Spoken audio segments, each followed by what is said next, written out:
Smart technique এডুকেশনের পক্ষ থেকে আপনাদেরকে সকলকে জানাই আন্তরিক শুভেচ্ছা ও অভিনন্দন। আজকে আমরা নবম দশম শ্রেণীর গণিত বিষয়ের ত্রিকোণমিতি 9.2 অনুশীলনীর 8 নম্বর এবং 9 নম্বর অঙ্কটা সমাধান করব। 8 নম্বর অঙ্ক কি বলছে? 8 থেকে 11 নম্বর অঙ্ক বলছে মান নির্ণয় করো। 1 - cot square 60 divided 1 + cot square 60।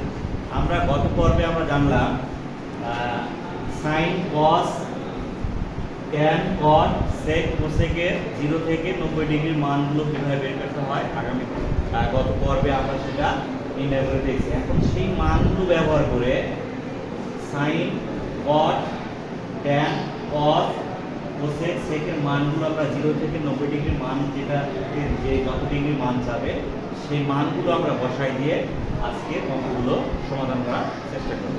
চলো আজকে আমরা 8 নম্বর অঙ্কটা সমাধান করি। 8 নম্বর অঙ্কটা আমাদের আছে, দেখো এখানে আছে 1 - cot square 60 divided 1 + cot square 60। এখন আমরা 1টা ঠিক থাকলো মাইনাস cot 60 ডিগ্রির মান কত? cot 60 ডিগ্রির মান আমরা আগে বের করছি। cot 60 ডিগ্রির মান 1/√3। cot 60 ডিগ্রির মান 1/√3। এর পুরো স্কয়ার আছে দিয়ে দিলাম। এটাও একই 1 + cot 60 ডিগ্রি যদি আমরা মান বসাই তাহলে 1/√3 এর উপরে হোল স্কয়ার। এখানে কি করলাম আমরা? মান বসিয়ে, অথবা আমরা লিখতে পারি যেহেতু cot 60 ডিগ্রি ইকুয়াল 1/√3, তাহলে আমরা এখন 1টা ঠিক থাকলো। দেখো 1 এর উপর স্কয়ার মানে 1, রুটের উপর স্কয়ার থাকলে রুট উঠে যায়। 1 + 3 পরেরটা যদি আমরা লসাগু করি তাহলে 3 হবে লসাগু। যেহেতু এর কিছু নাই, শুধু লব আছে, লব থেকে 2 দ্বারা কিন্তু লসাগু দ্বারা করলে 3 হবে।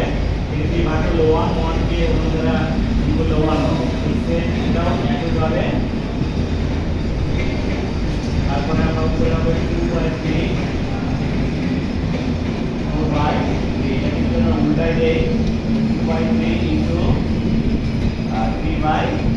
কত কাটলে 2 আর 3 কাটলে 2 আর 4 কাটলে হবে হাফ। অ্যানসার হলো আমাদের হাফ। আশা করি তোমরা এটা বুঝতে পারছো। এবার চলো আমরা 9 নম্বর অঙ্কটা একটু ট্রাই করি। 9 নম্বর tan 45 ডিগ্রি। আমরা জানি tan 45 ডিগ্রিকে নির্ণয় করতে গেলে আমাদের কি করতে হবে? sin 9 নম্বর অঙ্কটা হচ্ছে tan 45 degree into sin square 60 degree into tan 30 degree into tan 60 degree. tan 45 ডিগ্রির মান আমরা বসাবো। tan 45 ডিগ্রির মান হচ্ছে 1, sin 60 ডিগ্রির মান হচ্ছে √3/2, tan 30 ডিগ্রির মান 1/√3 এবং tan 60 ডিগ্রির মান হচ্ছে √3। এখানে আমরা কি করলাম? মান বসিয়ে। এবার এর উপর স্কয়ার মানে রুট উঠে যাবে, 3/2 উপর স্কয়ার থাকলে 4।